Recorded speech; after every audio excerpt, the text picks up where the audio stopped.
Hello, everybody, and welcome back to the Lawcast. This time, the march to SummerSlam continues as we cover SummerSlam 2000.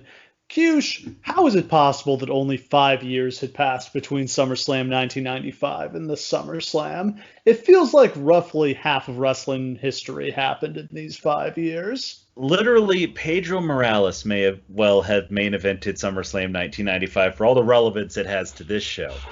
Not only in terms of the people on it, not only in terms of the matches and all the things that have happened in between, just if you imported someone directly from 1995 to the year 2000 and plunked them in front of this product, it would blow their mind. And I can tell you that for sure because that's exactly what happened to me. That's right. I had not thought of it that way. But yeah, basically, you missed, everything. So yeah, flashback to August 1995. Diesel is the WWF champion. This guy, Hunter Hearst Helmsley, with this Greenwich Snob gimmick, has just debuted and is starting to work his way through the undercard. And WCW is about to launch this primetime show called Nitro that everybody thinks is going to fail. Jump forward 5 years. Everything has changed. The entire history of WCW is encompassed in this 5 years. Yeah. WCW has gone from like plucky upstart to hottest promotion in the history of the world to a joke and about to go out of business in 5 years. Which is just stunning because if you look at like modern times, nothing changes in 5 years. Like literally nothing. Yeah, that's one thing we're gonna see. Like as we go along with this, like every 5 year thing, the 5 years are gonna start to get a lot less eventful. Oh, it's weird. Dolph Ziggler's still here every 5 years, and then another 5 years, and then another 5 years. Yeah, but yeah, I mean, we've in the 5 years like witnessed the birth of the Attitude Era, like the amazing run of Steve Austin. The company has gone public. They are now in the midst of truly their most successful time ever. And somehow they've maintained their success and even expanded on it despite losing Steve Austin. He's been out for nearly a year at this point. And losing Vince Russo, whose entire booking career takes place within those 5 years. Yes, all of the success Vince Russo ever had happened in this time period. And he was pretty much the entire creative engine of the company for a several year period. Yeah. Until like late '99 or like when does? Yeah, I mean he and Ferrara leave in like September '99, I think right after Unforgiven.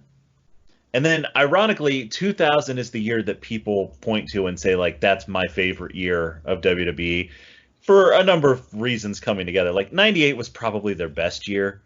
But in terms of like success and also a great television product and also like decent matches for a change, 2000 really is a special time. I mean, that's what's happened in 2000 is they've imported so much talent from WCW that they've now got a bunch of workhorses. Like they've got the best tag division they've ever had. They've got a bunch of main eventers who can work, and they've got this loaded mid card with Chris Benoit and Chris Jericho and Eddie Guerrero. Like, there's just great wrestlers up and down the card, combined with, some of the best writing they ever did. And I don't know if the credit belongs to Brian Gewirtz or Chris Kresge or somebody else, but like the way they're mapping out their storylines this year is remarkable. Like every single storyline is like a 6-month arc. Every main eventer has like something serious and involved and long term that they're all doing that just intersect with each other. Ironically, the only person during this year who doesn't have like a long-term interesting storyline is The Rock, their champion. The Rock is the hottest guy in the world and the champion. And it just kind of feels like he drifts from feud to feud. Like he's totally tangential to what's going on in the main event here. Yeah, he's just constantly getting involved in other people's feuds. But he's the world champion and the biggest star on the planet. And of course, at the beginning of 2001, we're going to get to a little known feud that he was a part of that, it gets over a little bit. Yeah. I mean, that's the biggest thing when you think about this is they're having so much success and now they're about to get Austin back. Like Austin has just been cleared by the doctors to return to the ring soon. They had to think this was going to last forever.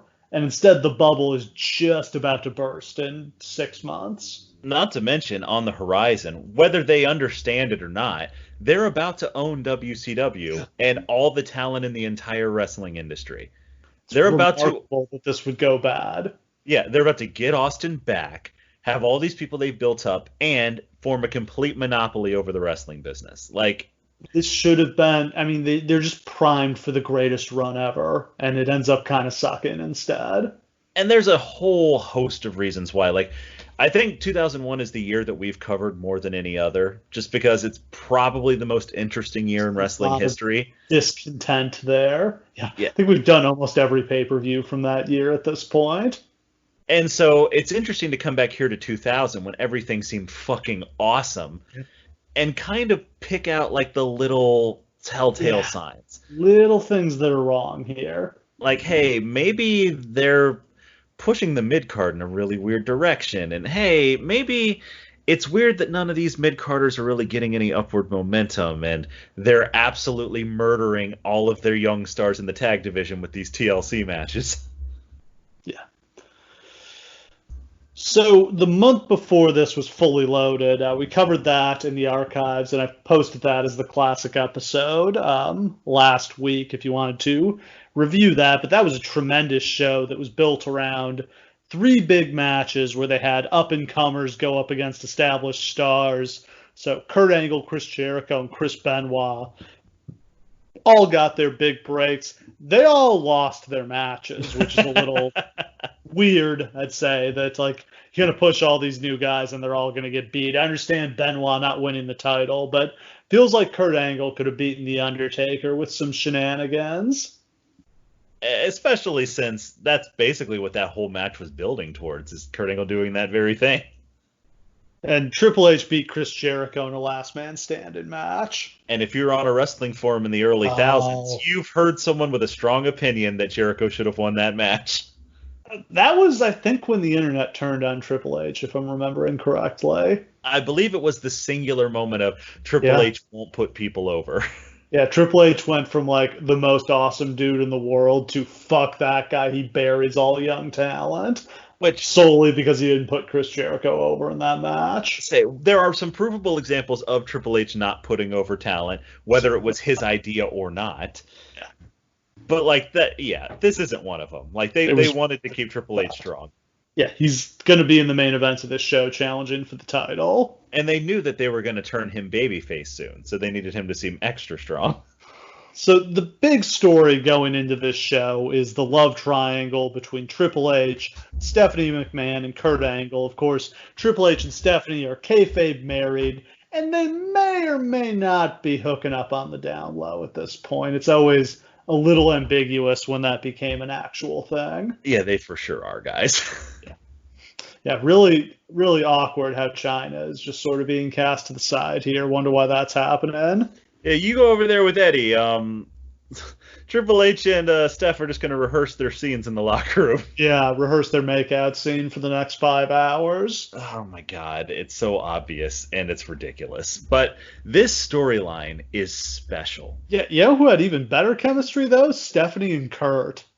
And, like, to tell that story, we can literally go all the way back to Kurt's very first night in WWE on the main roster. Like, all of it starts back then as Stephanie, backstage with the McMahon-Helmsley regime, literally watches him on camera and says, "Ooh, who's that new guy?" Yeah. And Triple H is like, fuck him.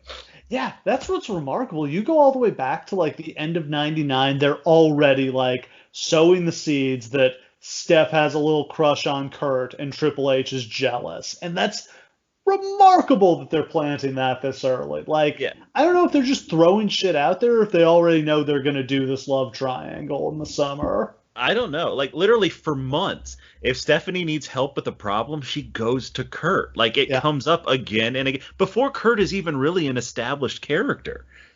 It's pretty nuts. Kurt's so sensitive. He listens. You know, she's had her bad boy phase. Now, maybe she's looking for somebody a little more wholesome. And Triple H is being kind of a dickhead. Well, see, that's the thing, too. the beautiful thing about this story is it's so well constructed. Like, this is every bit like this sitcom story, right? Is that, like, the good guy babyface is just constantly caught in bad situation that isn't really his fault, but makes him look like an asshole. Yeah. Foley makes him team with Trish Stratus. So she comes to his locker room in her skimpy outfit like a little vixen. She's like, hey, Triple H, could you maybe show me some holds? And he's like, yeah, let me show you a hammerlock. And what you got to do is bend over right in front of me, and that's how you can get out of this. And then Stephanie walks in. It wasn't his fault. The look on his face is the best. It's better acting than he did in any of the movies he started. Yeah. And then him and Trish have the match, and it somehow ends with, like, one of them knocked out and them, like, 69ing each other. Yep. Like, and yeah, Stephanie storms out of the arena. And then, Kurt's there to be her friend. He's just being a good guy. And then something happens where she gets knocked off the apron, right? And she gets concussed. Triple H's fault. Kurt's just there helping her out. It's kind of like an evil version of Macho Man and Hogan and Liz. Yes. Kurt, you had lust in your eyes. Oh, yeah. Sure did. But she did too. Well, see, that's the funny thing, is that part of this is, does Kurt really have an interest in Stephanie McMahon, or does he really just want her power? Yeah. It's very debatable, and it never really comes down either way. They cut this story so short is the problem. Yes, that's the thing. We'll get to that later.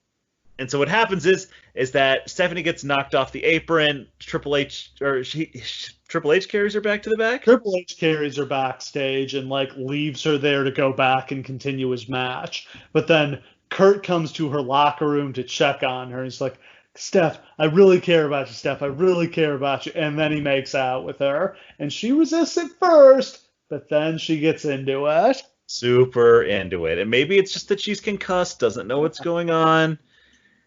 Obviously, this is a sexual assault, and it's not super comfortable. Scumbag Kurt Angle is a scumbag. Yeah.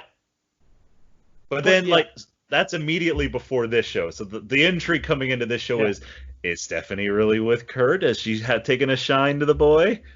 That's the go-home SmackDown. That's the cliffhanger they leave us with. Kurt making out with Stephanie on national TV. And I remember every second of this storyline so vividly. Because, again, Fully Loaded is literally the first wrestling show I watch after I powerbomb a teddy bear through my window watching Ahmed Johnson in 1996. So I literally time travel from 1996 to Fully Loaded 2000. Frozen in time. So these are the first Raws and SmackDowns. This is the first SmackDowns I've ever watched. These are the first Raws I've watched in years. I am glued to the screen. These are some great ones to come back to. Yeah. And, like, this storyline in particular will always have a place in my heart, because this storyline and Chris Jericho basically what brought me back to wrestling. Like, they were unbelievably interesting storylines. And that's who's missing from this. Would this have been even better if it had been a four-way with Jericho in there too? If Jericho just like, hey, Hunter, I fucked Stephanie. You know what? I don't even know. He did make out with Stephanie at King of the Ring. That did happen. That is true. I've always had this fan theory that, like, actually Jericho is into Stephanie, and the reason he's mean to her is because he's jealous. It's just like a schoolyard bully thing. Yes. And so Steph has, like, these three men, like, fighting for her. And The Rock, who doesn't give a shit. The best thing about that would be if there was, like, they got halfway through that feud, and then Stephanie was like, fuck all of you guys, I'm in love with Steve Blackman. It was Shane that was in love with Steve Blackman is the thing. That is very, very accurate. Shane McMahon nearly kills himself to try to get Steve Blackman over here. And it works? Not really. I do like hardcore champion Steve Blackman. That is the best he ever was, but that's not saying a ton.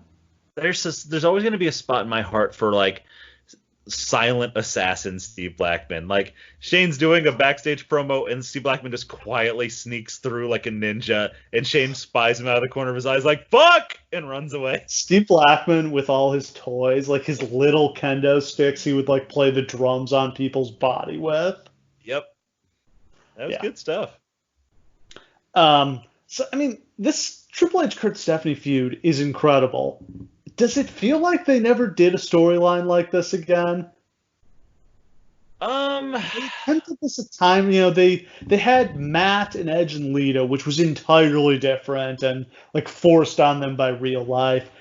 The the other thing I can think close of, really the weird one with AJ and Punk and Daniel Bryan, but that was horrible. and they didn't go this far with it. The closest to this is Jericho, Christian, Lita, Trish, right? Yeah, The Jericho that Trish. didn't go nearly as far either. That got dropped, and I think that may have just been because everybody involved got hurt. And also nobody involved was really all that comfortable with it to begin with. Yeah, I That's mean the that problem. is.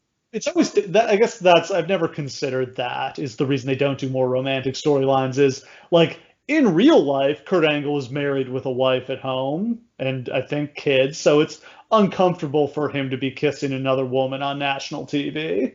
But it's not uncomfortable for him to say he wants to have bestiality sex with Booker T's wife on national That's TV. probably uncomfortable. I mean, he was pilled out of his mind at that point. That's fair. But yeah, I think that's probably the reason there aren't more of these. And I think everybody took the Chris Benoit, Kevin Sullivan thing as a cautionary tale. Yeah. It's just wrestlers aren't actors. Wrestlers are portraying not themselves, but basically they're portraying a different real life character to some extent. Like the line between reality and wrestling is blurred so significantly that when you do something on screen, it just looks realer than if you do it on a TV show or a movie, right? If you watch your spouse kiss somebody on a movie, you're like, all right, well, that's acting. And if you watch your spouse making out with somebody on like an ugly leather Barca lounger backstage at SmackDown, and that's his actual job also, that's uncomfortable. Yeah.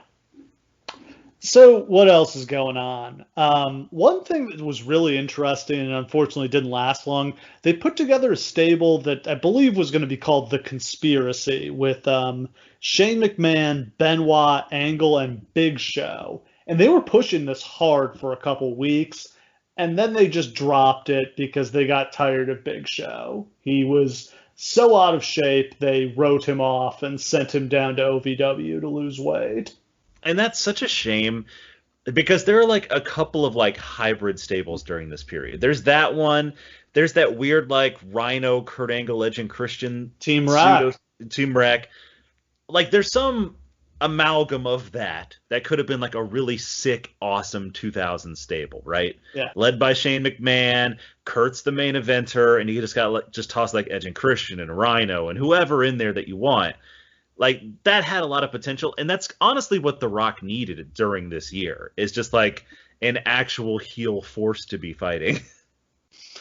I think that stable breaking up led to some things on the card being reshuffled because like Benoit versus Jericho kind of comes out of nowhere. That feud had ended, and they just kind of rekindle it because both guys need something to do.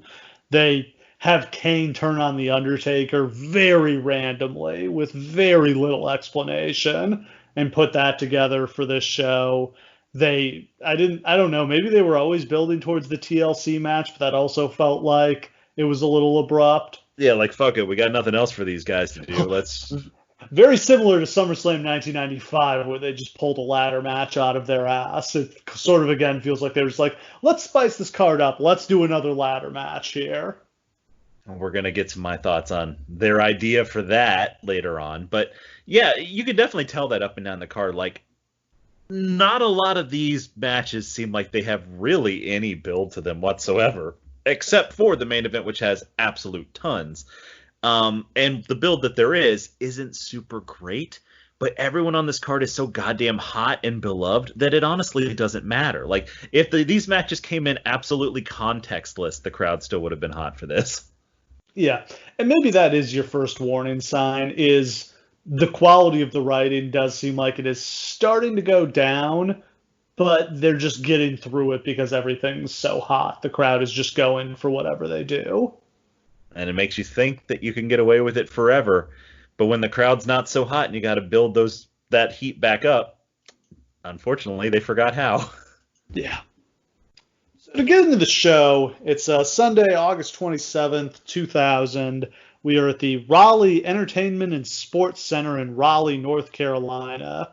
We got a sellout crowd of 17,002 people on hand, 15,603 paid for a $1.151,940 gate. That is an enormous gate.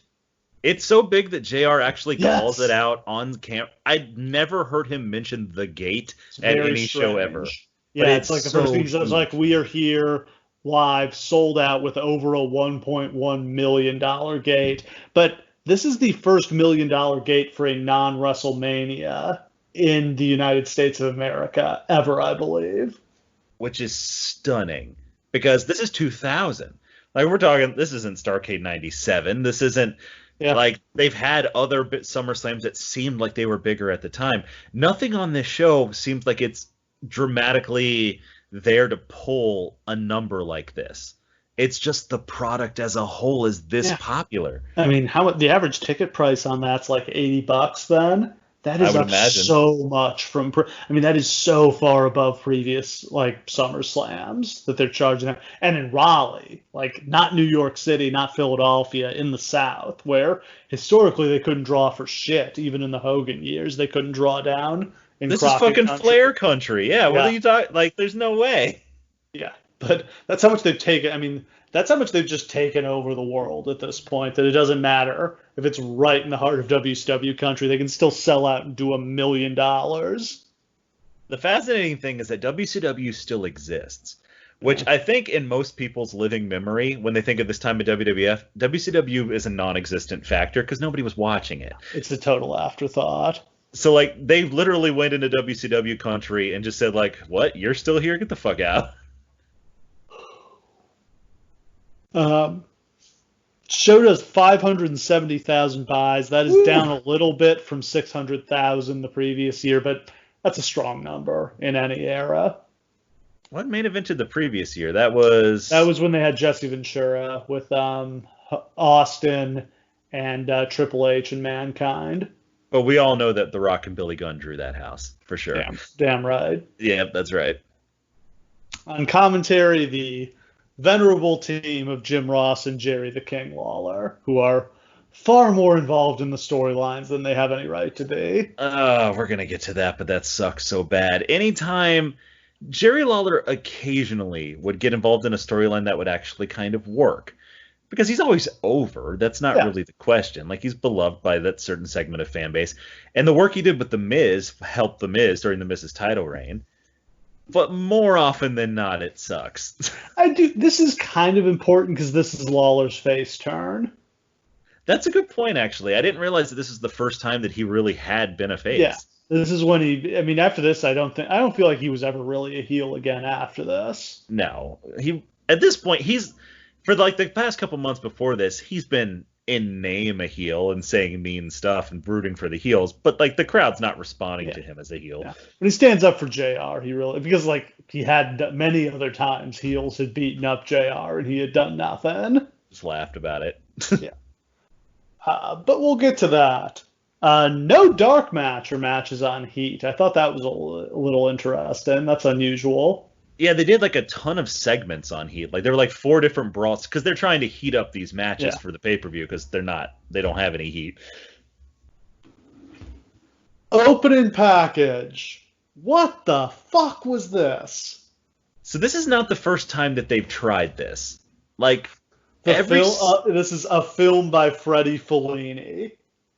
They decide that they want to do like an art piece. Way too artsy. With like Freddie Blassie in a chair, and it's like in black and white, and it's like a Federico Fellini movie, except it's like that if an 8-year-old made it after reading the Wikipedia article for Federico Fellini. Like it's not good. What would have been perfect here if you wanted to do something creative is it should have been like a soap opera opening, like a Previously On, because this is a big soap opera with Kurt and Stephanie and Triple H. All this did was make it very difficult to tell what the fuck any of the storylines were. I'm trying to remember what we've done. Yeah, they would do this occasionally throughout this era, and it just to me always felt like a big mess. These aren't like the ones that we remember are the ones that put like some pomposity, some like serious vibe to the show to theme it. A lot This of them doesn't are narrated by Blassie. He would do a great job, and they'd be like, they were all unforgiven. But this isn't a good fit for one of those because this is a love angle, and there's literally nothing else on this show. Maybe they should have just built it around TLC. Maybe they should have just built like the opening video around like these 6 men will die tonight. Yeah, I gotta give this a big thumbs down. It's bad. It's real bad. Like they more often than not they're hitting like home runs with this stuff during this period, but not here. Opening match, we've got a 6-man tag in which the Right to Censor are going to take on Too Cool and Rikishi. The heat for the Right to Censor is insane. It is off the charts. And the reason for that is because basically the Right to Censor is, in essence, the parental control groups that are making WWE tone down its product. And instead of WWE toning it down and being like, we understand that we have to do this, I'm sorry, we're changing it, they just said, Steven Richards is making us do it. Steven Richards just knocks this role out of the park. Steven Richards has such intense psycho cult leader energy. Yeah. And like, I'm sure he's a very nice man in real life, but there's maybe nobody in wrestling who I'm more afraid of than like Steven Richards when he gets that look in his eye. So this is the team of Steven Richards, I think wrestling for the first time in nearly a year since his injury. Yeah. He's not been in the ring. Bull Buchanan, who was his enforcer pretty much from day one with this character, just because Bull Buchanan needed something to do. And the Good Father, the renamed Godfather. I adore the Good Father.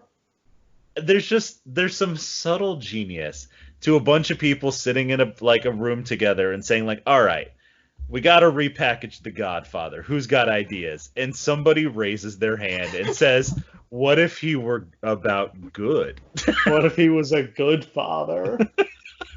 So what happened was he lost a match to Bull Buchanan on Raw, in which if he was defeated, he could no longer ride the hoe train. He could no longer make references to fatties or other narcotics. He would have to clean up his act. And unlike the dance-off from Bash the Beach 1999, this stipulation actually held. This is actually one of the more interesting things about Right to Censor that I felt like they didn't do enough with, is that the idea is the Godfather loses and he's got to join him, and he's like, fine. But like a week later, he's 100% bought in. Yeah. Like Steven Richards has brainwashed him. Yeah. Also, for a company that's allegedly trying to clean up its act, this show features a remarkable amount of violence against women. It's in nearly every match. And a stink face match. Like this feels more. Yes, and a thong stink face match. I think this show feels more like Vince Russo era WWE than any other show during this year. Like it's just for some reason they were like, oh shit, we got no plans. Throw a bunch of weird adult garbage on it. The pop for Too Cool and Rikishi is also nuts. Like, Vince desperately wishes his top babyface could get this reaction today. It's outrageous how over these guys are. And not just one of them, all three of them. Yeah. Now, the Too Cool act has already gotten a little stale. That's being generous. And Rikishi's already kind of missed his window to, like, become more than he is. Because all three of these guys are basically written off afterthoughts 6 months from now. Like, it's pretty much done. Rikishi, yeah, he had that huge moment at Fully Loaded where he did the splash off the cage, and they didn't capitalize on it. And, I mean, he'll still be involved. He'll be in, like, the Armageddon Hell in a Cell. He used to be the guy who ran over Austin, which is its own mistake. Yes. So, unfortunately, he's treading water here. But, like, these guys are still massively, insanely over. People came to this show and paid like $80 to sit in the nosebleeds, and they are cheering for everyone in every match like it is like every single person Stone Cold Steve Austin. That's just incredible. you got to say they really ran this dancing gimmick into the ground. Oh, Like it's they how had to did do the get down on every. They ran through every single person on the roster to get down with. it is interesting to me that okay, so we've reached the point, and we'll kind of go over this as we go through the show, where a lot of these guys who like held down the mid card through like 98 and 99 and got really over, they've reached a point where they've become stale. And what Yeah. WWE basically does is just instead of trying to find something new for them to do, they just throw them all in the garbage. Yeah. And that's odd. Like Too Cool never turns heel. They never get repackaged. They just stay stale Too Cool forever and then get released. Yeah, I'm trying to remember what I think. I mean, Lawler had his share of drug problems, and then I think didn't Scotty have a neck injury and he was out for like a year and a half or something like that. Yeah, but Scotty sticks in this company until like Oh yeah, 2005, yeah, and he's he around never for a while, 'cause changes. him and Rikishi get a run and they get the tag belts in '04 on SmackDown. But yeah, they never bothered to try anything different with him. And it's like that for a lot of people. And the people that they did try something new with, they just couldn't figure out how to repackage. They couldn't figure out how to pull people from that Vince Russo era into a new era while still making them be a compelling character. It was a huge challenge. And they wind up kind of like hemorrhaging over people. And that's kind of one of those things that contributes to what 2001 becomes. Is that a lot of these people that fans really love on the mid card, and that's a big part of their success during this era, go away, and they don't get replaced by people that the fans really like all that much. Along with Too Cool and Rikishi are the Godfathers now out of work hoes, including Victoria. Yeah, it's always so interesting to see that Victoria is one of these people. I think they name her as Victoria, don't they? They do, and they even say that she's a wrestler. Yeah. And a hoe, apparently. You know, she's a hoe on the side. Wrestling don't pay. That's true. There's a loud "Save the Hoes" chant from the crowd. Yes, there is, and it goes on and on. So, of course, this is all built into the stink face on Stevie. But it gets cut off. The crowd is rabid for the possibility he's going to get the stink face. I was always kind of surprised. I don't feel like Stevie ever really gets that moment where like somebody finally gets like he finally gets his comeuppance. Yeah, know? I'm trying to remember how did the Undertaker kill them or something like that? Because I'm trying to remember how the stable ends. It feels like they just kind of disappeared. Yeah, they just after WrestleMania. Yeah. So WrestleMania 17 is the symbolic end of Right to Censor as they lose all of their matches. Yeah. And then they just kind of China demolishes Ivory. Oh, okay, so that is what happens. The entire Right to Censor faces the Undertaker in a 4-on-1 handicap match, and Taker beats all four of them. Yeah, I knew it was something like that. But you could have gotten, like, a pay-per-view singles match out of, like, Steven Richards versus the Undertaker, and it's time for him to die. Let's do a quick bit of trivia. There are 3 wrestlers who compete on both SummerSlam 1995 and SummerSlam 2000. Ooh. No, there's 4. I'm wrong. Can you name them? Okay. So we got the Good Father as Kama Mustafa. We got X-Pac. Yep. Did Road Dogg wrestle on that? No, because Jared and Road Dogg had left. Yeah, they quit. Lawler. So I didn't, and I missed Lawler. There's actually 5 then. Son of a bitch. Okay. Shit. Well, Lawler didn't actually wrestle on SummerSlam 95. He just managed Evil Dentist. That's right. Okay, so Kane, The Undertaker, and Triple H. Yeah. Okay. Nailed it. Ooh, boy. It's amazing, too, because these characters all are utterly different from they were 5 years ago. I mean, all of these characters have been invented within, like, the past year. You could say that the success of the Attitude Era was what they failed to do coming out of the Attitude Era, which was take all of these weird-ass new generation characters and change them to make them something new, and they couldn't do that with any of them coming out of this era. Scotty breaks out the worm, but Stevie catches him with the censor kick and gets the pin in 5 minutes. JR calls that an upset, and I think that he's right. I think absolutely. Right to Censor didn't get a lot of wins. Like, there was a time where... Nor should they have. Yeah, Goodfather and Bull Buchanan won the tag belts off the Hardys at one point. But other than that, Ivory had the women's belt. But they were there for you to hate them, and it worked.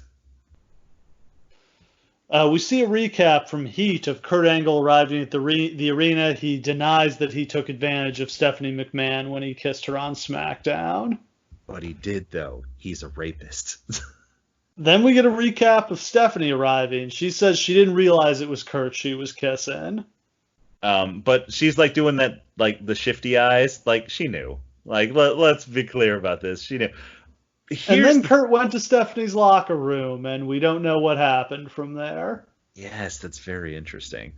Can we just take like a 5-second period to talk about how Stephanie McMahon in 2000 is like the most attractive woman in the history of professional wrestling? Yeah, I think my jaw literally hit the floor when I saw her here. I was so stunned by how hot she was. It might just be that like I came into like being attracted to women during the early thousands, and she's so like the perfect epitome of that look.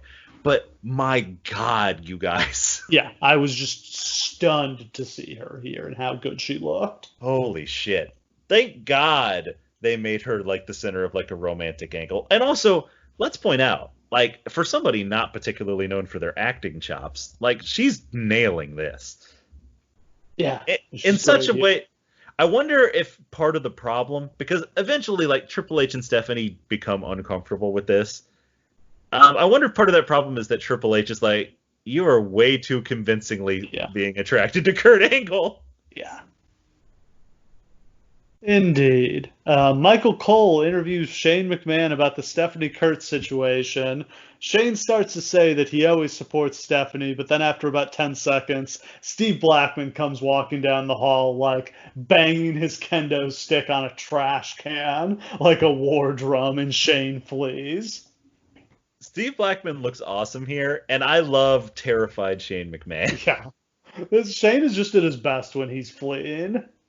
I do, though. I don't often say this, but I kind of wish there were more interaction between the McMahons on this, because I feel like Shane's perspective on this is could add like some meat to it, you know? It would have been interesting. Because, I mean, he's there. Of course he'd have an opinion on it, right? I mean, Shane just got to, they had this huge storyline for Shane with him having this monster heel stable, and they just kind of dropped it. And he's been managing Benoit, but they dropped that after this too. Well, that's the funny thing too, is like we're gonna talk later about what Shane does, but he's supposed to manage Benoit on this show, and but he dies before that can happen. Based on the way they lay the show out, because they could have done the Benoit match first, and he still could have done that. So they've clearly already decided to nix that before this show starts. It's too bad, because I thought that was really helpful for Benoit. Oh, it was amazing. Shane McMahon is an amazing manager. Yeah, like the best. Exactly what Benoit needs. Yeah.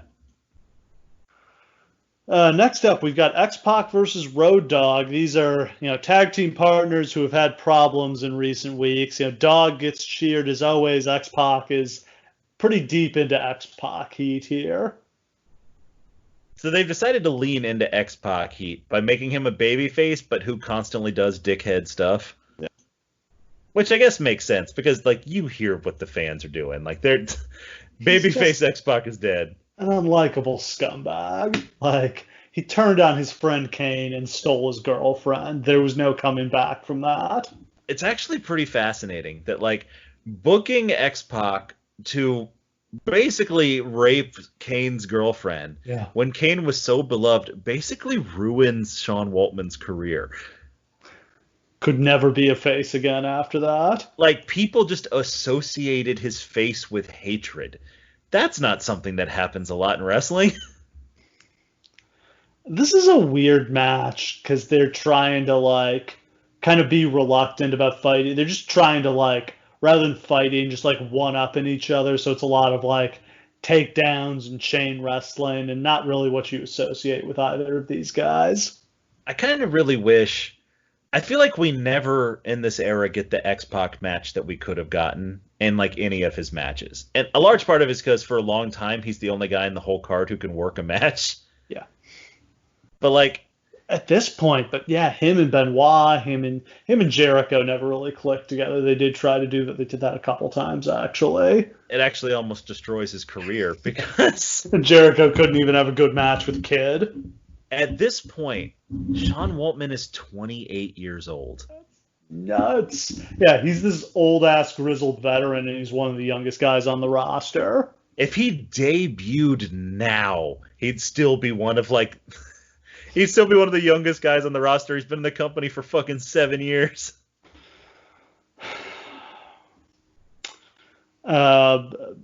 The crowd does get behind Dog's comeback. Road Dogg goes for a power bomb. Pac reverses into the X Factor, but Dogg kicks out. Pac hits a low blow and a second X Factor. He gets the pin. After the match, Pac gets on the mic. He says he's the better man. He offers Road Dogg a handshake. Dogg responds with a pump handle slam. That's downright unsportsmanlike. And a pump handle slam with all the associated Road Dogg stank on it. Like, at least 4 humps. Yeah. And then he does it, and then he does like 85 suckets. But doesn't it kind of feels like DX is like a relic from another time. Yeah. Even though, like, largely it's because the McMahon Helmsley regime just like turned him into the new Stooges, which kind of. Well, and now the McMahon Helmsley thing has been dropped. Vince has gone home to be a genetic jackhammer. Shane is off doing his own thing. It's just Triple H and stuff. Yeah, now there's nothing left to rebel against, and all the DX members. Again, it's only been like 3 years, but like TV fatigue is a real thing. And DX has been on 25 segments of every show for 3 years.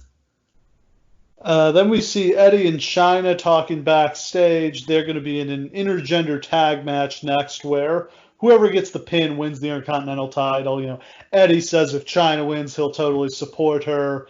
Chyna says something about like, you know, you're getting lucky tonight one way or the other. Their dynamic is so adorable. Like, I love Eddie and Chyna so much. Wish they could have lasted forever. Eddie got so much heat for turning on her, and then they never did anything with it. I brought this up 100 times, but I'm going to bring it up again because this matters that much to me. The fact that we never got an Eddie versus Chyna match makes no fucking sense. You built it for a year. It feels like that would have been amazing. It should have just been the match at WrestleMania. Yeah. It doesn't, like, that's the whole thing.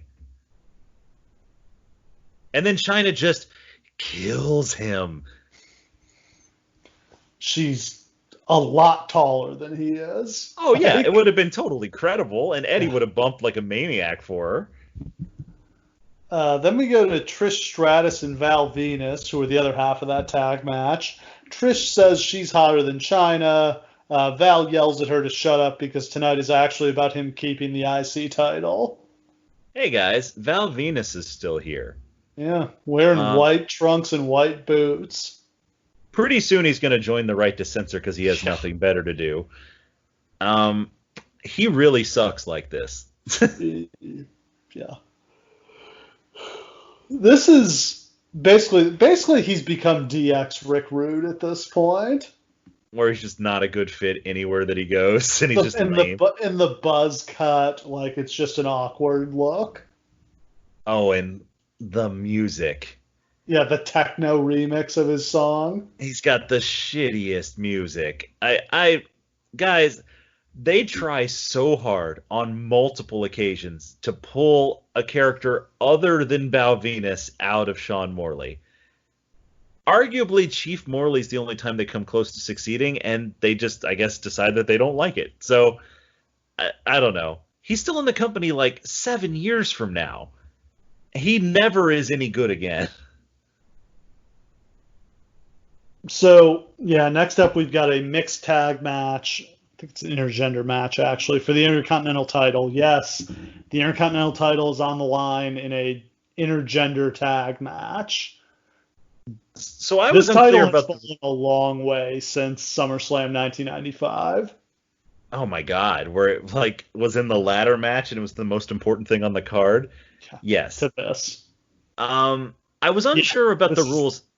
the big question is if Trish had gotten the pin, would Yes. she have won the IC title? They don't really even ever tease it, I don't feel like. Like that's the interesting thing is I guess like why even have Trish in this match? Why not just have it be another guy if you're gonna do it that way? But whatever. Like it doesn't really Feels matter. like they're just transitioning to China wrestling women, which is I think what like Vince wanted her to do. China wanted to wrestle men, so this is kind of a compromise. Like if you're China, why would you want to wrestle women? There's no money in that. Like if you want to make any money in this company, you have to wrestle men. No, You're the but only one. if you're WWE, you can build a women's division with China. Like she can be your Andre the Giant, and then when Lita beats her, that's your big moment that can launch this division. I agree, but like they don't have the workers for a No. division. They're planning on creating a division, but they don't have any ideas beyond like, oh, we should just have one. Like even if China stays, I don't really know how that manifests itself long term. They don't know Trish is going to become like the best worker in North American wrestling history. King correctly points out that Val should just get himself disqualified to get out of this match. He's at obviously a horrible disadvantage here. That's a dangerous thing for King to point out because, truthfully, why don't you always just do that? Yeah, if you have a belt, why would you ever wrestle a match ever? Now, it is just such a like logical hole in wrestling that champions can retain their titles by intentionally getting into like imagine that if it worked that way in boxing, if somebody could just nut shot a guy when he was losing and he got disqualified, he keeps the title on a disqualification. It would be absurd. Here's year 13 of the reign of Floyd Mayweather. He just keeps kicking people in the nuts. Yeah, like you understand where it comes from, but like there's an absurdity to it. And I guess there's a way that you could work it into the bylaws of wrestling where it's just like, all right, if the champion gets disqualified, that doesn't count as their title defense that they have to have every 30 days or whatever. So, like, if they get themselves disqualified and the commissioner rules that it's not a real title defense, something like that. They just never go to the extent of actually trying to explain it. Yeah, I mean, so this comes down to China and Trish both tagging in, and China demolishes Trish and pins her to win the Intercontinental title. Like, just such a silly thing that happens here, where Val is losing the title in a tag match where he doesn't get pinned. And there's really... That's the funny thing, too. There's no reason China can't just pin Val. Val has no momentum. No. You're not doing anything with him. But also, who cares about China winning the Intercontinental title at this point? Like, that's true. Like, she can't hold it for very long. Eddie takes it off. Eddie turns on her and wins it from her like a couple weeks after this. That's right. But yeah, I mean, it's been nearly a year since she won it the first time, and it's clear she's just plateaued. Yep. They then do a promo for Radio WWF where they show extensive highlights of the Radio WWF broadcast from the previous night, which took place from WWF New York. Don't think this lasted very long.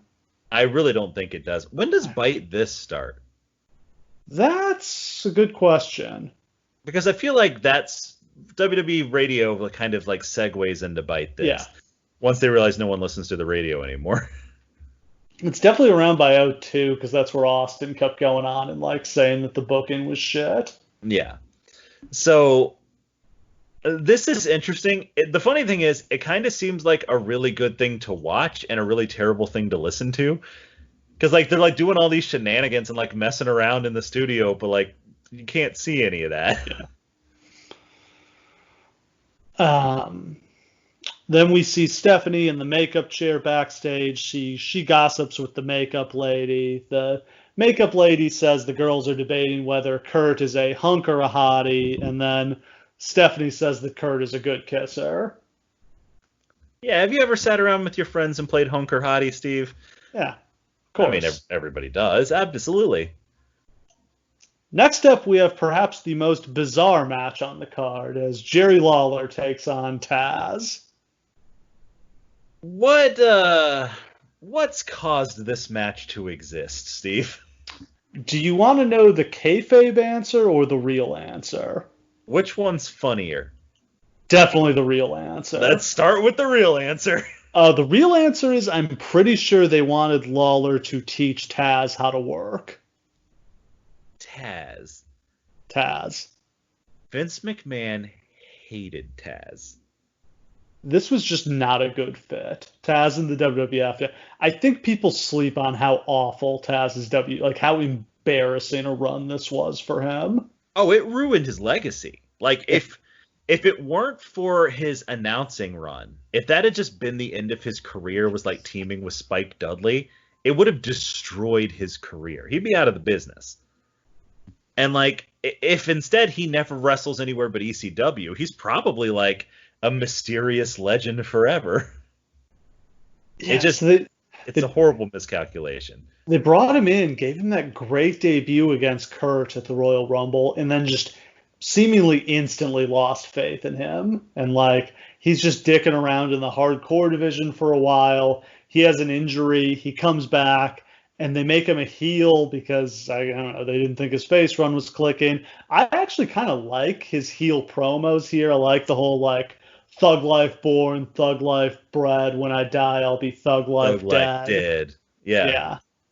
He's got such beautiful scumbag energy that you can definitely do something with that. Shit. Yeah. Like just a detestable piece of garbage. He gets into a feud with JR because JR keeps criticizing him on commentary. So Tazz goes after him. He breaks out the cheap heat line. I'd slap you across the face, but it looks like God already beat me to it. That is in pretty poor taste. You know Vince fed him that line. Yeah. And then Jerry Lawler stepped up to defend his friend JR. I mean, I got to tell you, like, this Tazz isn't bad. Like, there's something to this. I dig it. Yeah. It, unfortunately, there's nowhere for this to really go. Because, like, if Vince doesn't have faith in him, if Vince is having you wrestle someone because he does not think you're capable of wrestling a match, that's not great. See DDP Wrestling Christian. Like, you don't have a future in the company. On the SmackDown before this, Tazz smashed the window of Lawler's rental car while JR was sitting in the passenger seat, allegedly resulting in glass going into JR's eye. Yep. Now, he does seem to have, like, a very nicely made, like, makeup scar on his face. Like, whoever put that on did a good job. Tazz comes out in a cowboy hat with a cane and sunglasses. This made me burst out laughing when I saw it. What a fucking asshole. I love it. Yeah, again, I'm digging heel Tazz. Like, and, like, a lot of this is, like, Memphis stuff, which, so obviously, like, Lawler had, like, some influence over the storyline and was giving him, like, suggesting stuff to Tazz, because really Tazz had only ever played two characters. The Tasmaniac, who was the Tasmanian Devil, and Tazz, who was, like, the most ego-fed ultimate fighter of all time. He can't be either of those. So, like, they're trying to help him find a different character to be. And this sort of like Memphis heel shit kind of works for him. Yeah, it feels like they just sort of. It just doesn't. I don't think they had any interest in pushing Tazz. Like, no, and there's a million guys on this roster. Why are you going to waste time on Tazz, right? Yeah. Lawler starts fast using his kind of wily veteran skills. Tazz turns the tide with a headbutt to the crotchal region. Tazz then goes up to the top rope and tries for a swanton bomb. Yes, that actually happened. What the fuck was this? Yeah, it's a whole new Tazz. And it's good. Like, since the fuck when can Tazz do this? King drops the strap. He hits the pile driver, but Tazz no-sells it, so maybe it's not a brand new Tazz. That was funny as fuck. I love the idea that, like, Tazz is like, we're going to make him learn how to work, no more no-selling, and then he no-sells King's pile driver. His fucking finish. The finish that's beaten hundreds and hundreds of stars. It's trash. And he locks him in the Tazz mission. The ref gets bumped. Tazz tells JR he's going to choke King out, and then he's coming for JR. Tazz gets Lawler in the Tazz mission. JR gets up from the announce table, smashes a glass jar over Tazz's head. King then makes the cover and gets the pin. Lots of glass breaking going on around this time. Considering that Austin's not there, yeah. It just feels like they discovered how to do this stunt and then were just addicted to it. It's like, ooh, sugar glass is a thing. Fuck yeah, let's do nothing but sugar glass. And then they get to the Shane Kurt thing at King of the Ring, and they're like, oh, no more sugar glass. Definitely didn't do anything for Tazz. This is a fine segment. It's not a long match. Joke gets beat by Jerry Lawler. Yeah, he does. Look at if you lose to Jerry Lawler after 1985, you're a joke. That's just how it is. Unless you're in Memphis, in which case it just means that you wanted a paycheck.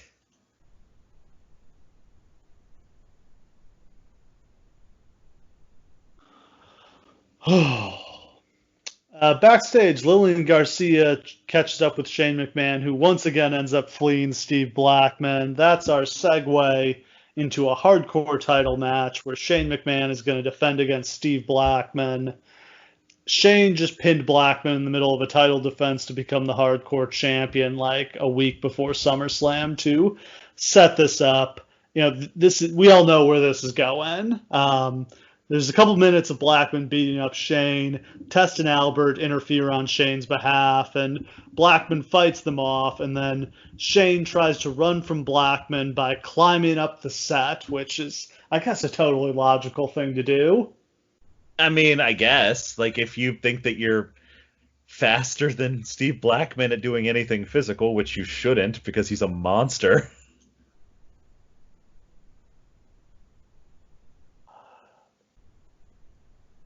Yeah. So at this point, Shane has showcased a lot of charisma and surprising athleticism. This is where we find out he's insane. This is his first giant stunt. And he becomes addicted to this, which comes to define basically the rest of his career. But up until now, he had mostly just tried to be a normal wrestler. Most of his matches. His match against Test was actually pretty damn good. His match against X-Pac, pretty damn good. You could have seen a future in which Shane McMahon was just kind of had wrestling matches, right? But this, I don't know where the idea for this comes from. It doesn't seem like this was the long-term plan because, literally this takes Shane McMahon out for a month. So it couldn't have been if it was they were planning to do the stable like you were talking about. This is crazy. This is not wise by any stretch of the imagination. So Shane climbs most of the way up the set. Blackman follows him with a kendo stick, hits him a couple times. Shane falls off through a balsa wood platform with a crash pad under it. Probably 30 feet, 25, 30 feet would be my estimate here. I would say easily, yeah, based on how long it takes him to fall. Look, people have taken longer falls safely, but Shane McMahon is not a trained stunt performer, and this is not a big target.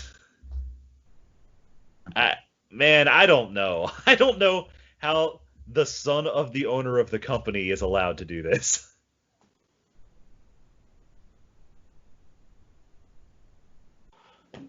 So backstage, we see, so Blackman climbs down a little bit, hits an elbow drop off the set, and pins Shane. I mean, it's fucking nuts. This comes to define Shane McMahon's whole career going forward. All he does is jump off of high shit. It's weird. I do love Test continuing his trend of he's always got Shane McMahon's back. That kind of tickled my heartstrings. Yeah, that's pretty good continuity. Good man, Test. But other than that, yeah. You'll never remember that Steve Blackman was a part of this match, except for, oh, hey, remember when Steve Blackman had an important match? Yeah. Backstage, we see Stephanie freaking out about Shane. Kurt comes in to comfort her, at which point Foley shows up and mocks them. Is Commissioner Foley like the best like role player ever on wrestling television that would just like come into segments and make them better?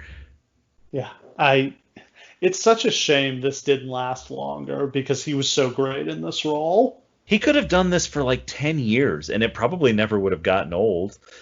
Yeah, I think Mick Foley just can't. Like, he would always get so frustrated with creative. Like, it just feels like if they did anything he didn't like, that was it. Mick Foley, as we've established, is a crazy person Yeah. who is deeply sensitive about all things. Imagine thinking that creative is bad in 2000 and then ever coming back again after this. Next up, we've got a 2 out of 3 falls match as Chris Benoit takes on Chris Jericho. I feel like they just got paired together because neither had a ton to do here. Both coming off losses at the last pay-per-view, but it's kind of like a winner here is going to get into the main event, and the loser's going to have to wrestle X-Pac, it turns out. Yep. A lot on the line here. Yeah, there really is. This is just one of those pairings, too, that during this era, like, well, we don't got shit for them. Throw them together. There you go. I mean, they've got amazing chemistry. Yeah. And, like, putting them together, it's kind of funny because there's a couple of different things on this show where, like, guys are feuding and they seem like blood feud opponents who will never work together, and I hate that guy forever. And in 6 months, they're going to be pushed together as best friends. Yes. Yep. Like it's these interesting. guys. Yeah. Early in the match, Jericho hits a bulldog. He tries for the lion salt, but Benoit gets his knees up. Then he locks in the crippler crossface, and Jericho has no choice but to tap out. So Benoit wins the first fall. I liked that Benoit then immediately went for the crossface again, because it's exactly what would happen if this was a real fight. Yep, exactly. It worked first time. Fuck it, slap it back on. Jericho eventually gets to the ropes. Benoit zeroes in on the shoulder, just destroys it, but Jericho eventually gets Benoit on the walls of Jericho. Benoit crawls to the ropes, but Jericho pulls him back and then puts the knee on his back to lock in the Lion Tamer. Benoit submits and we're tied 1-1. They trade the advantage in the third fall. Jericho hits the lion salt, but he can't make the cover. Jericho gets Benoit in a small package. Benoit rolls it over and grabs the ropes to get the pin. A good match, but I think not the classic we were probably expecting at the time. And I think largely that's because it was kind of rushed. Like there's most 13, of their other 13 minutes for a 2 out of 3 falls match is tough. Yeah. And so, obviously they could have done more, but like this card's so fucking stacked that they don't even really need it. It just anytime these two wrestle now, they have to have a stipulation on it because we've just seen them wrestle normal matches so much. We see Triple H arrive at the arena. He does not look happy. That's understandable. We then roll straight into the tables, ladders, and chairs match for the tag team titles as Edge and Christian defend against the Hardy Boys and the Dudley Boys. It's going to be an even bigger, crazier version of the match they had at WrestleMania. This match makes me furious. And like before we get into it, because it is a spectacular showcase of all of these talents, and they're all incredible, and I love them very much for the work that they put in here, and there's some incredible memorable moments. But this is reprehensible. You throwing these guys into a match like this, apropos of nothing. This isn't part of like a prolonged storyline. This isn't a blow off to a major feud. You had nothing else for them to do, so you decided, let's just sacrifice their careers. And like, there's probably 10 spots in this match that could have been like the big spot in the match. There are so many spots in this match that there are like spots that the camera doesn't even catch because there's just like 8 of them going on at the same time. Like this is clearly a case where like the guys in the match had a ton of awesome ideas and they had no one exerted any control over this match. Yeah. It's not good. Yeah. First big thing that happens is Bubba hits the Bubba bomb off the ladder, which is a horrible bump to take on your tailbone. But you flash back to like that 1995 ladder match. Like Shawn superplexing Razor off the ladder would have been the biggest spot of the match if that had happened. Literally any spot they do here Yeah. would have like blown people's fucking mind holes in 1995. And here, like, a lot of moves get like reactions from the crowd, but now we've gotten to a point where they've already seen a lot of this. The triangle ladder match did a lot of similar stuff, so now they have to top it. It's hard to top that. And they decide to top it by doing more dangerous things. Yeah. Jeff gets knocked off a ladder. He lands on a ladder, and it like seesaws up and hits Matt in the face. That's pretty cool. They do the was up headbutt on Christian. They get the tables and 3D Christian through a table. Jeff hits his like leapfrog leg drop move off a ladder. I hate seeing guys do leg drops like that. Like, that's just gonna destroy your body. Yeah. Mess up your spine. Matt Hardy walks like he's permanently riding a horse because of doing leg drops like this for so long. Hulk Hogan's had 85 hip surgeries because of doing leg drops for so long. It's a bump your body's not prepared to take. That said, Jeff Hardy's leg drop that he does here and a couple of other times is one of the most beautiful moves I've ever seen. I hate to praise it because it's so dangerous and stupid. My God, it's gorgeous. Jeff then goes for a swanton bomb off the ladder, but Bubba moves and Jeff crashes through 2 tables. That is not the finish of the match. The moment where Jeff is standing on top of this ladder, and I've never seen anyone stand on top of one of these ladders successfully before. Only Jeff. The amount of balance that takes, like, that you're not exerting any like momentum on either side, because when you're up there, the ladder will just overbounce. No one's holding it for him. Yeah. And he stands up there and he hits his pose. That's got to be one of like the 20 most iconic visuals in wrestling history. And like, it's no wonder that like people fall so in love with this Jeff Hardy character, because what Shane McMahon is pretending to be is what Jeff Hardy actually is. Yeah, and Jeff probably worked a match the next night on Raw. That's the thing. There's no risk for Shane. He can take 6 months off. Jeff is just doing this shit. For like a year, these are all of his matches. This is a legitimately like 18-foot high jump, like through tables onto the ground, and he gets back in the match later. Everyone is down but Bubba. Bubba climbs the ladder, but Edge and Christian push him off a 15-foot ladder through 4 tables on the floor. Jesus Christ. It has been established that this can be a very dangerous spot, because depending on how the tables break, like, they can get sharp.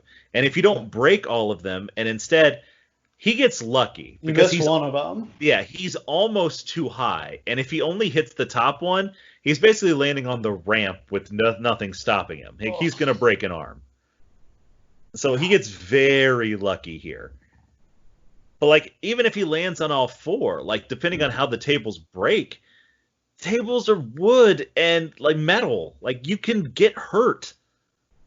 Yeah, that's the nuts thing about this, is like, it just becomes so standard to us, like, oh yeah, break the table. Like, think of what one of those wood tables feels like how heavy they are and hard to move. Like, I know these things are gimmicked, like they're pre-sawed, but like, this still can't feel good. These aren't crash pads. At best, it slows your momentum, but it's not like great. Like, I've never understood like the perception of like, well, let me jump off this balcony onto a table. That'll break my fall. No, it won't. Better than hitting the concrete floor. I mean, it is, but only just. Maybe you could just not do this thing. Did you ever hear the story about how Sabu and Rob Van Dam did like moves off of different top ropes onto a table, and Sabu hit briefly first, so part of the table went up and like pierced Rob Van Dam's eyelid. Jesus. It came like that close from poking his eye out. He could have ended up like Rey Mysterio. Oh, yeah. Oh my God, that's a reference to the eye for an eye. At first I was like, what are you talking about? Oh, right. Oh, right. That is also not the finish of the match. No, no, it's not. There's like another 5 minutes left here. And they rightfully understand that what the crowd wants is for the Hardy Boys to win. Yeah. The crowd is hot for the Hardys. Dying for the Hardys to win this, and I think I would have put them over here. They win the belts a month after this anyway.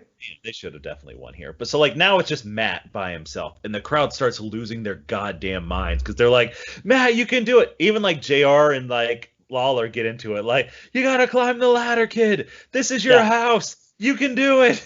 So first, Edge and Christian start to climb the ladder, but Lita runs down and knocks the ladder over. Legendary. Big moment for Lita. And then Matt is all alone, and he struggles to climb the ladder. He gets up there, but then Devon gets in the ring, shoves the ladder over. Matt falls out to the floor through another 2 tables. And that's not the end of the match. Repeat after me. This is not the finish of the match. Which is funny because that was the end of the triangle ladder match. Is that basically Edge and Christian do the same shit to Matt and like, whoops, sorry, throw you off. That's the end. The Hardy Boys never even make it into like the top 2 of these triangle matches. Lita goes to check on Matt and Edge hits her with the spear. And I'm pretty sure she bangs her head right off of one of the ladders. That looked nasty. It. Yeah, that looked painful. Jeff has finally recovered. Him and Devon climb the ladder. Why is Jeff back in this match? Why? So he can take one more awful bump. Yeah, that's the thing. Like, Jeff Hardy just took what is probably one of the 5 biggest bumps in wrestling history to this point. He's back in the match now. Like, it's not dissimilar from jumping off the top of the Hell in a Cell. Like, it's not that far off. No, it's not. And now he's back in the match, and he and Devon climb the ladder, and then they are Edge and Christian take the ladder away, and they're hanging from the straps, which you know ain't gonna end well. Which WrestleMania was it where Edge speared Jeff? That's the next one. That's TLC. That's the finish to TLC 2. Okay. Trying to remember that, for all of its horrific dangerousness, is probably the most epic spot in the history of professional wrestling. It's up there. That's literally like you're 20 feet off the ground and he gets speared off the ladder. Like it's so perfect. Like he ragdolls, so Edge just like spears him through the earth. Like that's the coolest thing imaginable. So yeah, Devon and Jeff are both like hanging on the belts, kicking each other, trying to get. Also, how strong is the leather on these belts? Devon's a big dude and he's hanging on it. And like Jeff is like kicking at him, and like he's like swinging back and forth, and it's still nothing. I'm amazed these things don't rip. Yeah. Devon falls off. Edge uses the ladder to knock Jeff down. Yikes. And then Edge and Christian climb and pull down the belts to win. There was no purpose to having this match except for the spectacle. No. But let me just point out, this is the same show on which Shane McMahon falls off a 30-foot scaffolding. Why did you need to do both of those things on this show? Like, they are raising the stakes so impossibly high. Yeah, I guess we could talk about the Shane thing a little more. What I've heard is just that Shane was a big Steve Blackman fan and wanted to put him over, which doing that insane stuff. I mean, I think that shows maybe a lack of understanding of wrestling on Shane's part, that he thought that Shane falling off the set was going to put Blackman over. Yeah, what it does is it cements Shane as a babyface. Yeah.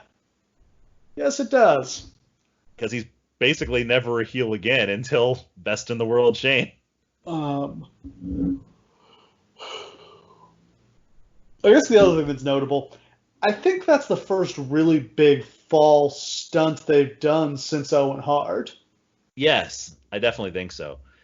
And I guess it's a good thing that it is a member of the McMahon family who does it first to kind of break the taboo. Just like, hey, I'll let my own son do it first to show you guys that it's safe. Yeah. That's fine. And they never really do anything with like scaffolding or like coming down from the rafters or shit again. Like they don't do that again. It's all about crash pads and like genuine stunt work. So I mean, it's a fairly safe and controlled fall. Like, he can see where he's going. He just kind of lets go and jumps back, falls straight down, and it's, you know, thin balsa wood in a crash pad. Like, that's, pretty safe. It could only go wrong if he missed the landing zone, but that thing was pretty big. yeah, if you're gonna do stunts, this is how you do stunts. And that's fine. If you're gonna do stunts, TLC is not how you do stunts. There's no control to any of that. And I know that it's just that I'm old now, and we're living 20 years in the future, and we saw what happened to all of these guys. But these matches destroy their careers. Like, obviously, they all go on to some level of success after this, but like, it's not as long or as good or as maintained as it would have been if they hadn't destroyed their bodies here. And it doesn't wind up benefiting WWE long term. They don't draw up money with these TLC matches. It's hard to say they ever really. I mean, do you think were people buying for this? I just don't think so. I have a hard time believing that if this match wasn't on the card, the buy rate would have been much different. And the other two that they did that were actually high profile pay-per-view matches were at WrestleManias. So like, it's not really necessary. And like, they get the TLC pay-per-view out of it, which is an underperforming pay-per-view every year. It's just, the TLC concept can be done safely to some extent and be done in a way that it can actually draw money or be like a big deal. I always point to like Edge versus Ric Flair, or like Edge versus John Cena as a feud blow off. Like, that's fine. I understand that. They literally did this just because they were like, hey, remember that thing you guys did where you almost died? Go run out there and do that again, without realizing the long-term implications of it. And that sucks. We go backstage where Triple H has come into his locker room and he yells at Stephanie for kissing Kurt Angle. And Stephanie swears that she's not attracted to that Kurt Angle. Lust in her eyes, oh yeah. Lust in her eyes, yeah. Yeah, it's like, there was an angel and a devil on Triple H's shoulder. Hulk Hogan is the dude, brother. She's telling the truth. She really loves you, man. And then you've got, the devil, Randy Savage. Ooh, yeah, lust in her eyes. It's funny that you say that, because if they did the storyline now, they would CGI in Hulk Hogan and Randy Savage on his shoulder. Next up, we've got a thong stink face match as the Cat takes on Terri. Yes, after the incredible sacrifice that the 6 guys in the match before just did, in order to ply their craft and show off their creativity and sacrifice their bodies for the entertainment of the crowd, I hope they sat in the back covered in ice packs from head to toe and enjoyed watching the stink face match. So, you win by rubbing your buttocks in the other woman's face. See, I thought it had to be a formal stink face, but I guess there are multiple times in the match where they just try to put their butt on their face in different context. So I guess that would have ended the match too. Come on, man. Like, do we have to do this? This is embarrassing. This feels alien. Like, this is some 1998 shit or some 2005 shit. And we're in an era where it doesn't feel like this needs to happen. Well, yeah, we've been talking about how, like, they've got right to censor and they're cleaning up their act, and then they've got this. It was really just the Cat that was doing this. Yeah. Like, she was, like, the only character that was, like, still around doing this stuff. And when she goes, it kind of goes with her for a while. Thank God. Yeah. I mean, it comes back with a vengeance when SmackDown has nothing to put on TV. The Cat got the win in 3 minutes when she performed the stink face on Terri. It was a very uninspiring stink face, I have to say. I was not impressed. No, Rikishi was much better at it. Now, if they had had a match where the loser had gotten stink faced by Rikishi, I would have thought that was an excellent idea. I feel like that would have been like the most popular stipulation match of all time. Like The Rock versus Stone Cold. Loser gets stink faced. We should probably also mention that the stink face might be the single most over thing in wrestling at this point. Look, in terms of like moves, it might be one of like the 5 most over things ever in wrestling. Just the Pavlovian reaction the crowd would have where somebody would get thrown into the corner and they would kind of cheesily fall down into a sitting position in the corner, and Rikishi would like turn his head and look at them and realize they were in the perfect position. It was so, and like Rikishi was like a master of comic timing with it. Like he would literally, you would hear the thump, and he'd be like, yeah, record scratch. And then he would like do the like raise the roof. Yeah. And then he would just shove his gigantic dimply ass in their face. And something about that made me so happy. There was also like, you could tell there was the working stink face and the shoot stink face. Yes. Some people got the gentle stink face. Like when they showed the video of Terri getting it, like that was the gentle stink face. Yeah. But some people, he would like shove their head like back through the ropes with it. Yeah. But nobody got it worse than Vince. Of course. That's Vince how it's got supposed to be. the Vince literally got his face shoved up his ass. I've watched that clip so many times. His nose is inside Rikishi's asshole. Like that's what happens. Just like the look of horror as he's looking right up at. No. How many hours do you think they spent in the writers' room coming up with like who's gonna get it this week? How can we set that up? I mean, they were doing God's work, man. That's what the It's fans like, wanted to see. Between that and the get down spot, it feels like that was probably half the time the writers spent. Basically. Who's gonna get the stink face this week, and who's gonna dance with Too Cool and Rikishi? God, no wonder Rikishi was so over. He had the two most over things in the company at the same time. Yeah. Next, we go to WWF New York, where Farouk and Bradshaw are behind the bar drinking, and they make a toast to Vince McMahon. That's nice of them. Yeah. And then, for some reason, we have a no disqualification match between The Undertaker and Kane. This feels so like, what are we doing? Yeah. So they were going to do something like, it was either going to be like Undertaker versus Big Show, or like Undertaker and Kane versus Big Show and Benoit, or Big Show and Kane, or Big Show and Shane, or something like that. And then they pulled the plug on Big Show, sent him to OVW, and so they just needed something for Undertaker and Kane and decided to just have Kane turn on The Undertaker for like the millionth time. And like when he's asked why he did it, he literally just responds by saying, "I'm a monster." I'm a monster. Yeah. We get it. He did chokeslam The Undertaker through the ring. And like they're gonna be teamed up again literally 6 months from now. Oh yeah, this does not last at all. Kane's gonna be a babyface by the Rumble. Like it's just dumb.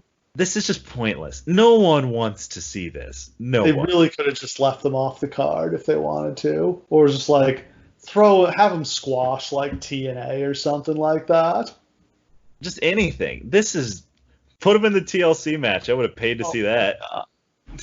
Old ass Undertaker trying to climb a ladder. Just looking at the ladder like, nope.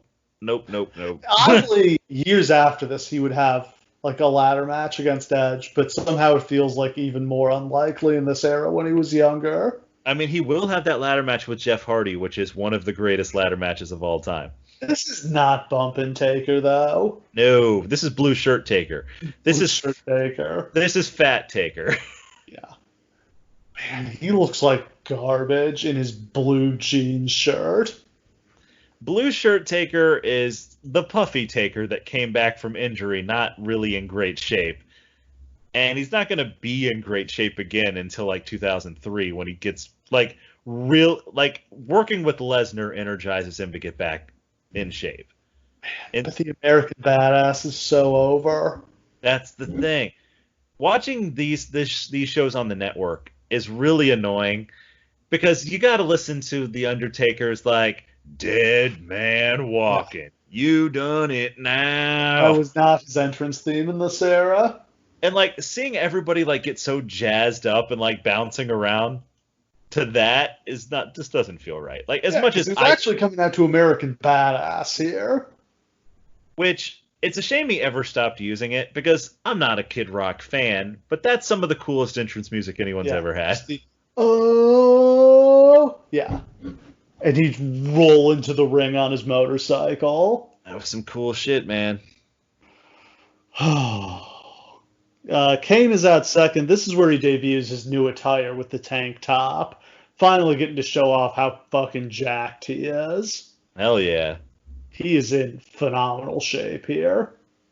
Like the peak of Kane, both in terms of a performer and look, is probably the Royal Rumble, right? Yeah. Like that's just the moment where he's the best version of himself. And like we're right about there.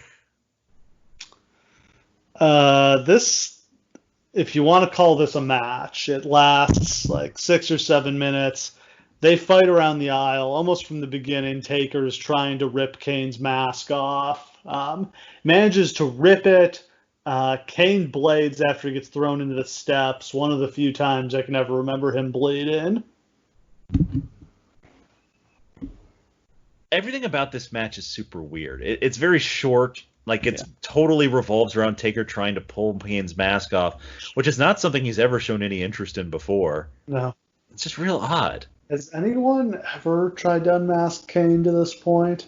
Why would you want to? Because in terms of kayfabe, it's just a bunch of nasty scars under there. Yeah. It's not like you're shaming him to his people like a luchador.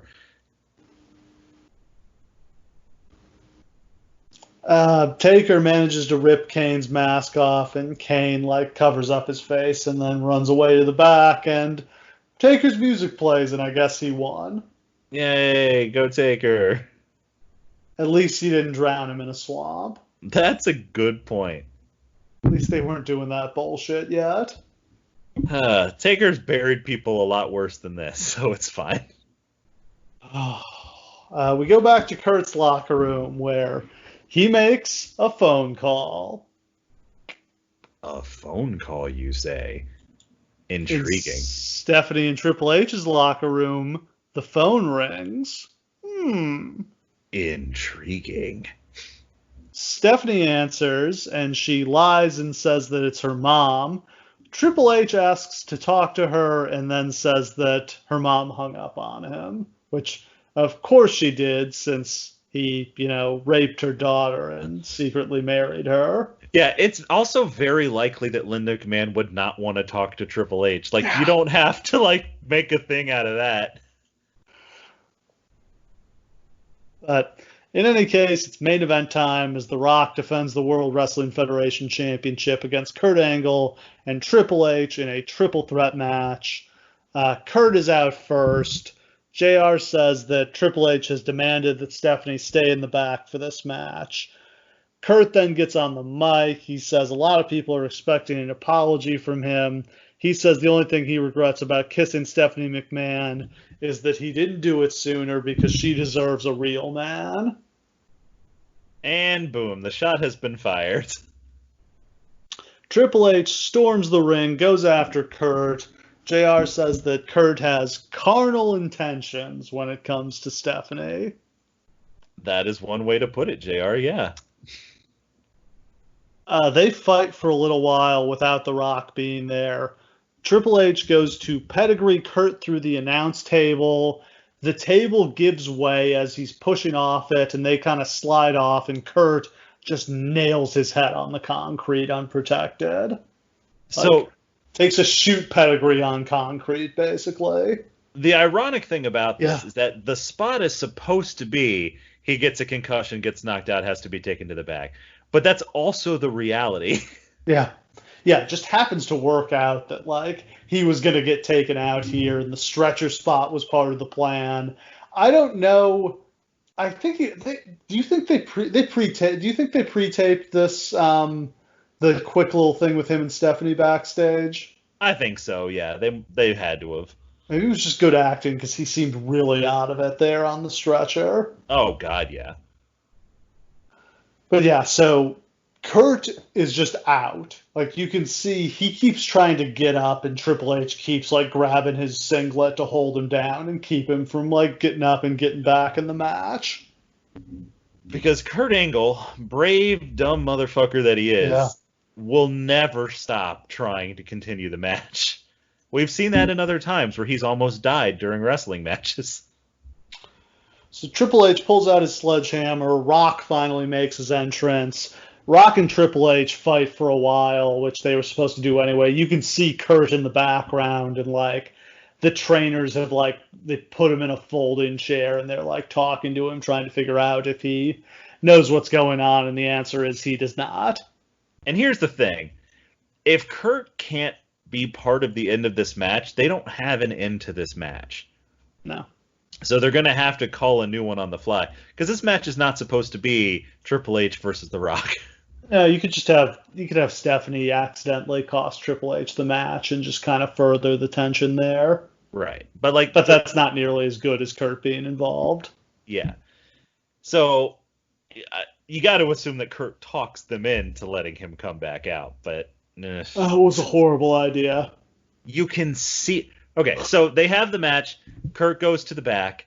Stephanie they do the little segment in the back where Stephanie talks him into coming to help Triple H. She drags Kurt out. She's literally leading him by the hand to the ring. Yeah. And he is so glassy-eyed. He has no idea where he is. And then she tells him Kurt, get in the ring, and they have to call all the spots for him. Shout right in his face hey, suplex me.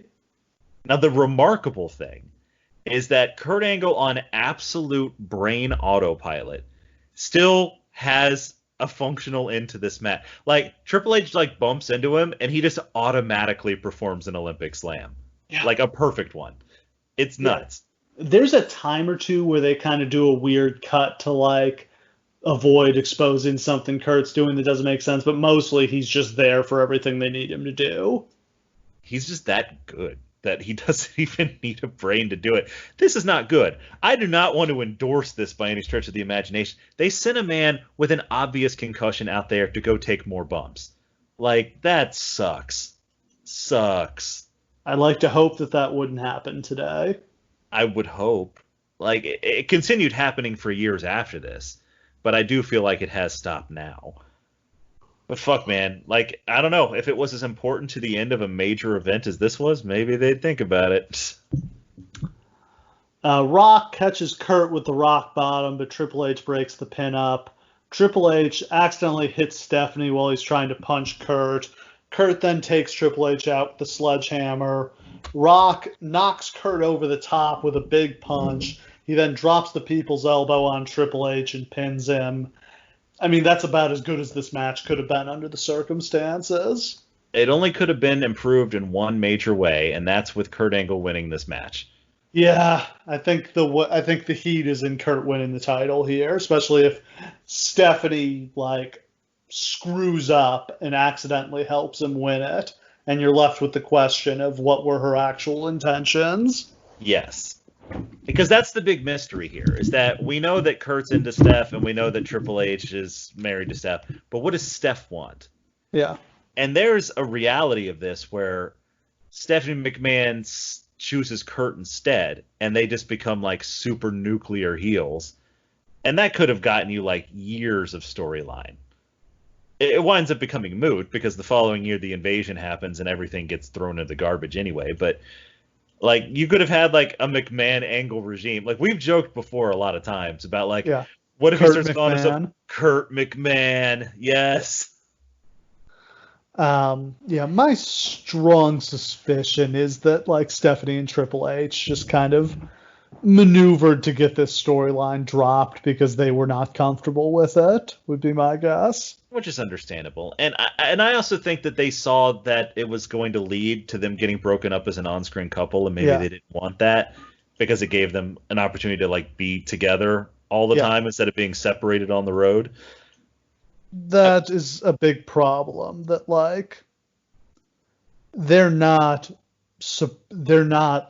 known to be dating at this point. It's the timeline there is always unclear, but I think Triple H and China are still supposed to be together at this point, but this gives them an excuse to spend a lot of time together backstage, which is what they're looking for.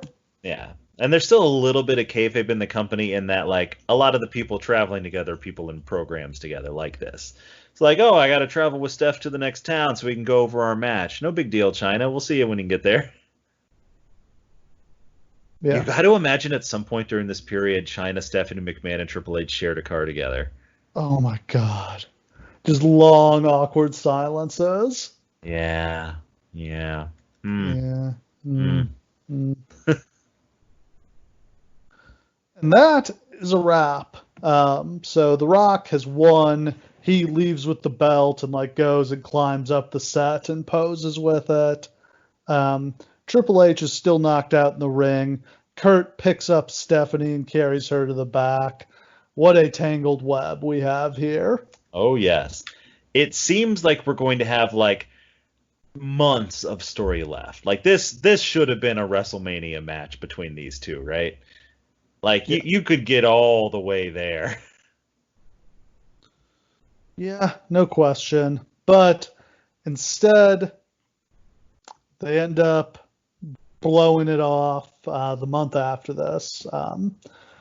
Kurt and Triple H have another match at Unforgiven.